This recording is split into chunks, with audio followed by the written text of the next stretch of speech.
Hello and welcome back to another video. So today I have blue purple Sanji for you guys. I'm not even gonna say he's bad. I think he's pretty good from the testing I've done. As you can see, the events are pretty standard. You're just trying to load up on the new event.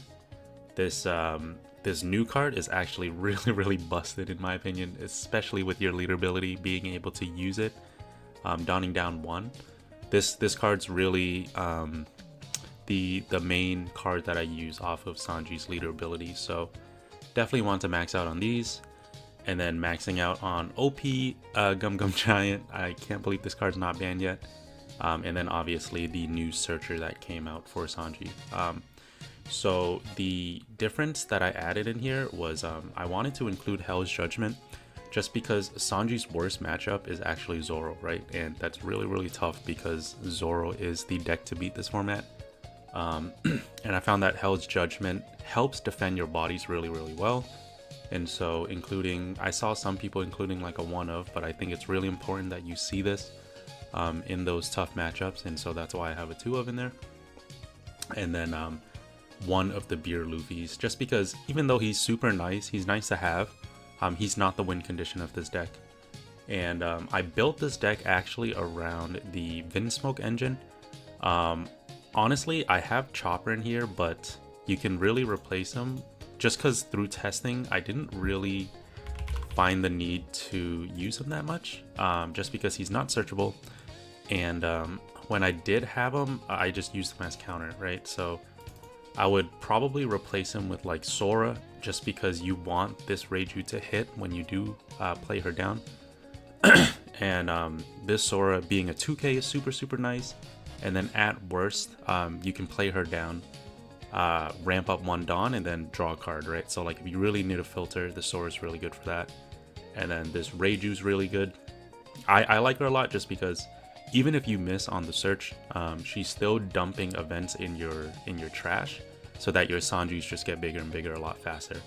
And not only Sanji, but your Reiju's being a 9/7, I think, right? A 9/7. This being able to turbo out her condition is just super nice. So that's why I wanted to run the Vinsmoke engine. I might do a little tweaking with the ratios, but for now this list is really fun, and I think you guys should give it a shot. So let's go over to some gameplay. Okay, so first game I got for you guys, we're gonna be going up against blue Kuzan. And Kuzan is going to be one of those decks where you're going to see a lot of him this format, just because especially early on in OP12, I know that he's a very popular deck that came out of the new set. So yeah, pretty slow turn. We're just trying to dig as much as possible. And then at this point, I think we just played down the Sanji, right? Swinging 6 here. Playing down the Sanji. We don't have an event to cheat out with the leader ability. And so we're just going to try to build as much board presence as possible. So swinging in 6 at lead here, I decided to give him a 2k. And then Borsalino, we definitely could have ripped the, I think that's the Jet Cold. But he would just be able to ditch a card out of his hand to get out of that effect. So I used this opportunity to draw 2 cards. And then, yeah, just building up as much board presence as possible, right? So I think maybe the right play was to play down the Sanji and just play it super slow, but I just wanted to pressure him every turn if possible. And so here I decided to swing in, I believe, 6 at lead. And then actually going to be turning our other Sanji sideways. Or no, I don't yet, just because he's not pumped up yet. I did leave the one Dawn up, but I left the one Dawn up not because I wanted to use the giant, but just to fake him out if he wanted to swing into lead here. So just like I was saying in the deck section of the video, when he swung in 5, I just used the Chopper as a counter. I never really felt the need to save him, just because we don't Dawn down that much in this deck. So he was really just there as a blocker just in case.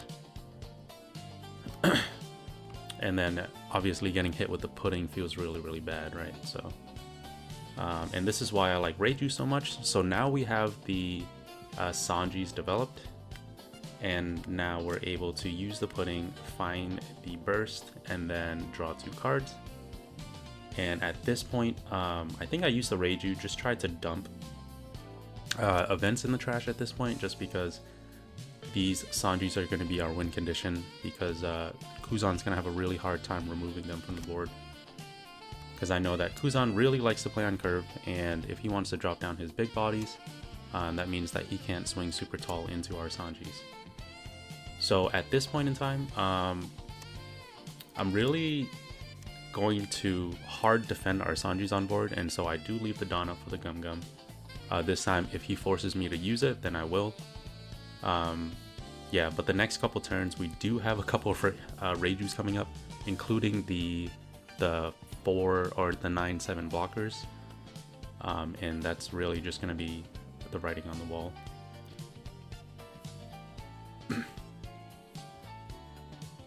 So I think,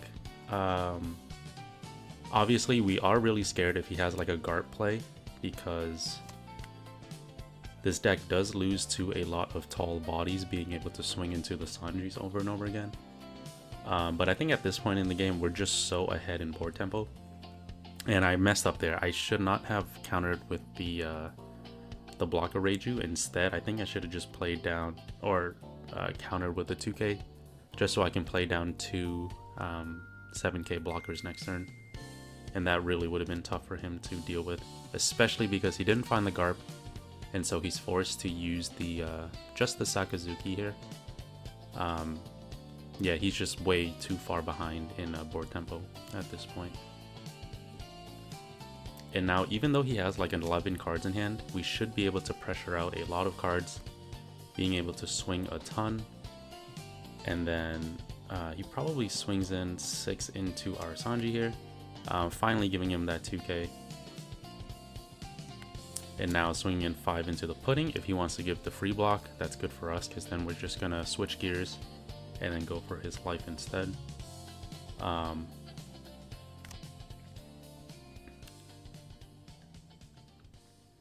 Yeah, so luckily for us, we were able to draw into the Luffy here. And I think I just tried to plan out my Dawn, because we have 8 Dawn to work with, meaning if we want to leave 1 up for Gum Gum, then we're definitely going to need to only assign 1 Dawn here. So start off with a 7k at lead. I probably should have just poked in with the 5 first, right, with lead.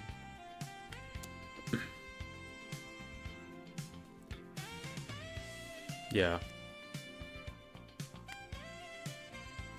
Oh wait, no. I'm tripping right now. Yeah, so being able to drop down the Luffy here, swinging in another 7 with our leader here. And then our leader being pumped up to 7 means that, 1, he's only able to pressure us out of 1 card if he swings in with that Sakazuki with no Dawn commitment. And especially if he decides to play down like Garp or something, he's pretty much cooked, right? Because he's not going to be able to pressure our board at all. And so thanks to the Gum Gum, we're able to pump our Sanji up. And then with the additional card or additional event in our trash, our Sanjis are now 7k power. So pretty good spot now. I think we should be able to pressure him super hard this turn, right? Because we still have big Sanji bodies on board, and we're going to be able to play down the Reiju as well. And yeah, our hand looks stacked with 2Ks now, so I was hoping we would find like more events, but this is totally fine as well, just because we are going to be dropping down a 4/7 blocker here. So even if he gets rid of one of the Sanjis, you know, the Reijus will do just as much damage.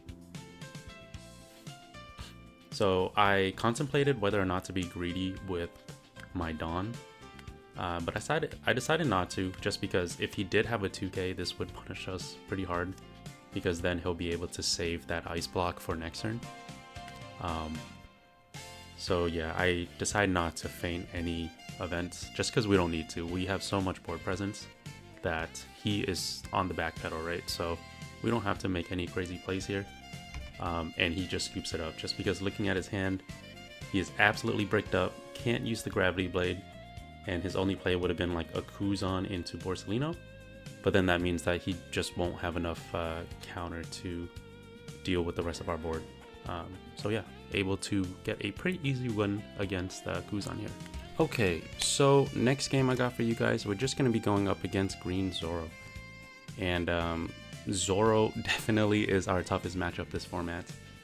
And yeah, it's really important to try to maintain as much or hand resources as possible, just because yeah, in this matchup you are going to want to be able to defend out of his taller swings in the late game and not so much like swarm the board, right? Just because if you're only able to put down like one card, he's going to be able to crack into it super heavy there. And I decided only to swing in with a 5k just because I'm trying to poke out of resources at the moment. Because in the long game, if we were to crack into his bodies and he's not able to defend it, that is going to be his lose condition. So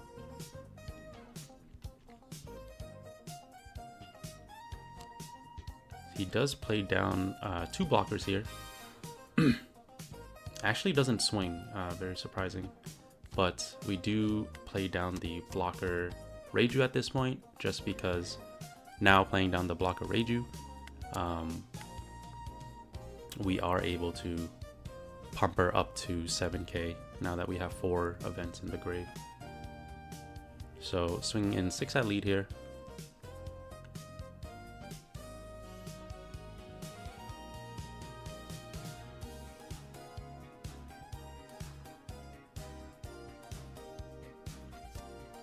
And he actually counters out, so that makes me think that he does have the TCG in hand. And then yeah, we're able to counter out of his swing with just a 2k counter. I think he wanted to play like a Searcher or something at first, but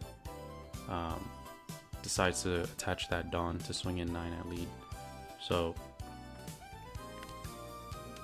I'm just gonna start playing this super slow here, and then being able to Dawn down to draw 2. And then I think at this point, yeah, I decide to pressure in his life a little bit. Just because like Zoro players do have a lot of cards to be able to rest down your bodies. And so might as well swing with them before they get a chance to do that, right? So right here, he does swing in 9 into our Reiju, and we're able to counter.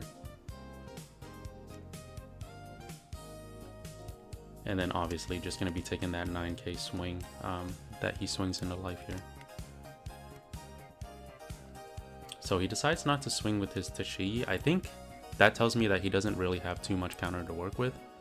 And so if he turned that TCG sideways, we'd be able to just tear apart his board, right? So I think here I'm just trying to fill up as much as I can in the trash. Or I can just play down the 9-7 blocker. Right, yeah, I could have played down just the 9-7 blockers, 2 of them. But this is a much more greedy play, I'm not gonna lie. So being able to bottom deck one of his pesky blockers here. And then I think I'm gonna leave up a few Dawn instead of committing everything, just to make sure that our Sanji stay on the board, and the more events that we use to defend the Sanjis, the bigger they're gonna get, right? So starting off with a 6k swing.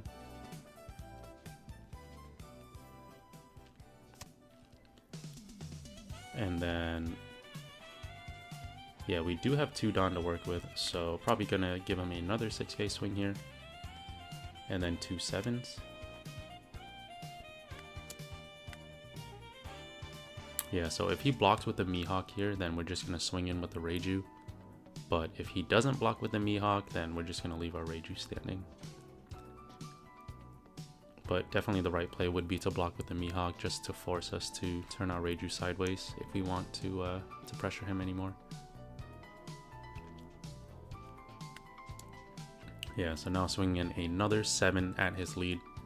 And as you can see, like, Sanji, he actually ramps up pretty quickly. He doesn't ramp up in terms of Dawn, but his characters do apply a lot of pressure just because as your leader is able to essentially just play like these smaller events for free, you're able to use that Dawn just to flood your board and to set up the rest of your deck.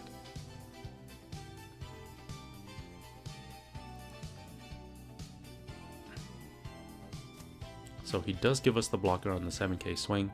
That tells me that he's like super bricked up, right? So it's really lucky for us that he's not able to really defend himself that much. And that's the issue with Zoro too. He's a double-edged sword. Just because when I did some testing with him, he actually felt really strong offensively, but if your opponent had any way to crack back, it is really scary, right? So swings in a 6k at lead here. Him not, yeah, and he's still not swinging with the TCG. I'm like super surprised. Yeah, I don't know if he's like afraid of events or something, or just doesn't know what Sanji does. But yeah, that TCG definitely should have pressured us a little bit. Albeit we did have infinite counter to work with, but you know, at this point there's really no reason to leave that TCG standing. But anyways, I start off with a 7k swing here. Yeah, and now he's able to counter out with just a 3k counter. Another 6k swing.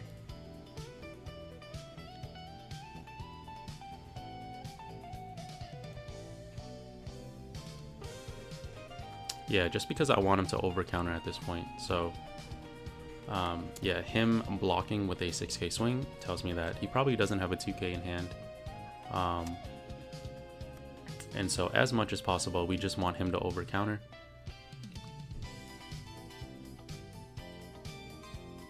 So he does give us the block here. So I think, yeah, I was contemplating like loading up and taking that last life. But I think our lose condition would be if we overextend it and then he punishes us with the Demon Slash or like a Hody Jones and just cracks in. And so I decided to leave a crap ton of Dawn up to make sure that he's not able to punish us in any way. So I think I take the first swing here if I'm not mistaken. Not being able to use this trigger just because all of his bodies are super tall. Not worth it to rip it on the Corona there. So now he swings an 8 into our Reiju. I'm just going to let her go. She's not going to be able to help us pressure for the rest of the game. Or she's unnecessary to pressure. And then here's where Hell's Judgment is super good. So Zoro obviously can restand himself. And so this just gets tons of value against Zoro just because now we are able to debuff him by 3000 power, and he still has the ability to restand himself. And if he restands himself here, and I think here he was just trying to see if I was paying attention, because yeah, Zoro's able to restand himself anyways. And then him saving that last 2 Dawn so that he can put down another blocker. But I think at this point, even with the other blocker, there's just way too many swings on board, right? So my math was a little off here. I should have done, so 7s are definitely good. But from here, I probably should have swung 8 to see how he would react to the 8 swings. Just because the last swing was not guaranteed, right? So I think this first swing should have been 8.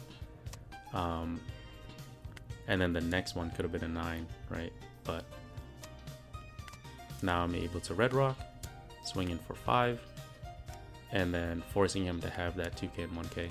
But yeah, I definitely could have been a little more Dawn efficient there. But, you know, still able to scrape out a win in the end, so. Okay, so last game I got for you guys, actually it's going to be like a walk in the park, just because I know that Sakazuki is very, very popular now, now that he just got unbanned. But if your locals has a bunch of Sakazukis and you're sick of seeing them, just play Blue Purple Sanji. This is just going to be like a showcase of why Sanji's so strong into the Sakazuki. Just because your win condition is your 3-cost Sanji. And as long as he sticks on the board, you're going to be able to pressure the Sakazuki every single turn, and he's going to have no way of actually removing him from the board. So I decide to take the 5k swing here. I know it's just a minimum swing, but your win condition is your Sanji, meaning that you just want to load up on your counters so that Sakazuki can't just like load up and swing into your Sanji. And then I did make a misplay here. I totally forgot that the the Bauf burst requires 6 or less cards in hand, and I did have 7, and so I wasn't able to use the draw to effect there. So totally my bad on that. But I do play down the Sanji here, and then setting up for future turns, right? Because we do have the Reiju to be able to flood our trash with more events. And then we also have the blocker Reiju, which is also a win condition. And this is why I like running it 4 of her, just because Sanji, if you run into any black decks, the 4-cost blocker Reiju or the Sanjis is just going to win you that matchup. So I think his game plan here is to just keep our Dawn super low so that we're not able to pressure a lot. But at this point in the game, yeah, we should be able to pressure him heavy anyways, right? So the Reiju able to grab us a 2k there, and then dumping 2 more events in our trash. So I think here I probably just use the Searcher event. So now our Sanji is buffed up to 7, or 6, sorry. And yeah, definitely should start swinging in.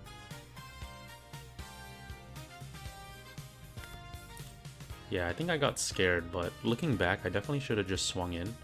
Just because if he did use a ton of resources to get rid of that Sanji, we did have a considerable amount of counter in hand. And if he wasted his entire turn doing that, we could have answered with the 9-cost Reiju, right? So yeah, definitely think I misplayed there. Should have swung in with the Sanji. So yeah, I think the Sakazuki player is just sticking to his game plan to try to make us Dawn down as much as possible. And to be honest, while I was playing him, it did feel really bad because now I'm only at 5 Dawn, and obviously not able to make as many plays as I would like, right, with this amount of Dawn. So I just continue to fill the trash, being able to search another blocker Reiju here. And then the blocker Reiju is super nice just because she's already live. Yeah, she's already live, meaning that it's going to be super hard for the Sakazuki player to get rid of her. Being a 9-cost for the cost of 4 in your hand is just absolutely insane, right? So start off with a 6k swing, definitely swinging in, starting off with a 5, and then definitely swinging in with the character as well. And yeah, at this point, we really don't feel pressured at all just because Sakazuki uses a lot of his Dawn to try to reduce our bodies and to swing in. But we are saving the Red Rock in case he puts down like a Jack. Even the Kuzan, I think, would be like too slow in this matchup. I think the only way he would really win is if he develops like 2 or 3 Brooks and then just forcing us to Dawn down super heavy to try to save this Sanji. But yeah, as you can see, I think I Dawn down like 3 or 4 times already, and yeah, Sanji's still making a big impact here. So Reiju super tough to try to remove, and I think he was getting greedy trying to remove our Reiju, both of our Reijus in one turn.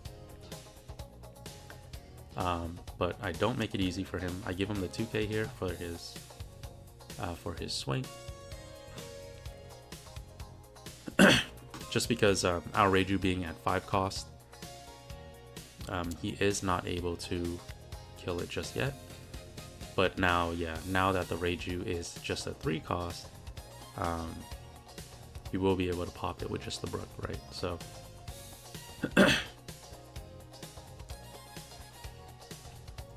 yeah, maybe I did slightly misplay here, defending the Reiju, just because I forgot that Hound Blaze is super Dawn efficient, and so now he's able to swing in 8 in the 6, and here obviously I'm not able to defend, and so I have to let him go. But yeah, at this point, I do have a lot of outs. I could Red Rock and just like pressure him, but luckily we did find the Gum Gum Jet here, being able to take 2 cards out of his hand, and then dawning down to bottom deck the Rebecca, and then swinging in for 6 here. Yeah, I think even if he didn't have, or even if I didn't find the Gum Gum Jet on the top of my deck, we just had so much counter to work with that there was no way for him to really close out, especially looking at his hand. He only had 2k counter left to work with. You probably would have depleted him for the rest of his counter this turn. Yeah, and then just finish him off the next turn, right? So yeah, that's basically it for the video. Sanji is, honestly, he's very, very technical. I still need practice with him, as you can see. But he's a lot more fun than I expected. So I really want to mess around with the ratios to see how he, how he's going to work moving forward. But honestly, this list feels really good. And I hope you guys enjoyed the video. So I'll see you in the next one.